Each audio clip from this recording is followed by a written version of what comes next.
Kwa majina kamili naitwa Max Aaron. Mimi nimezaliwa Busia, kijana mdogo tu. So miezi 3 nyuma nilipata ajali na nilivunjika miguu yote miwili. Na mwalisababisha ajali sababu niligongwa na gari, mwalisababisha alitoroka, hakunisaidia na lolote. Hata baada ya kupelekwa hospitali na Wasamaria Mwema, nikatoka kwa misaada. Sasa hivi nipo nyumbani nahangaika, maisha yangu yamekuwa magumu. Hata kupata chakula tu ni ngumu. Hata msaada tu wowote mtu wa kunisaidia ninahangaika.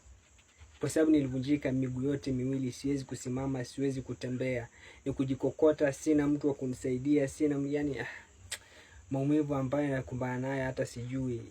Sasa kwa saizi nafaa kurudi, mguu wangu wa kulia nafaa kurudi surgery.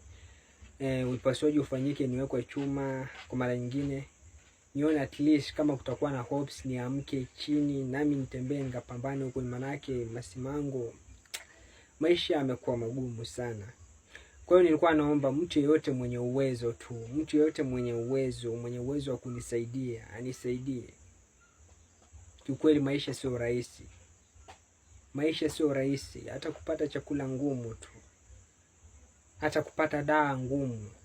Mama anapambana kadri ya uwezo wake.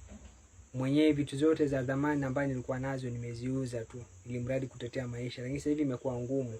Hata pesa ya kurudi hospitali tu check up imekuwa ngumu. Pesa ya kubook surgery ni ngumu.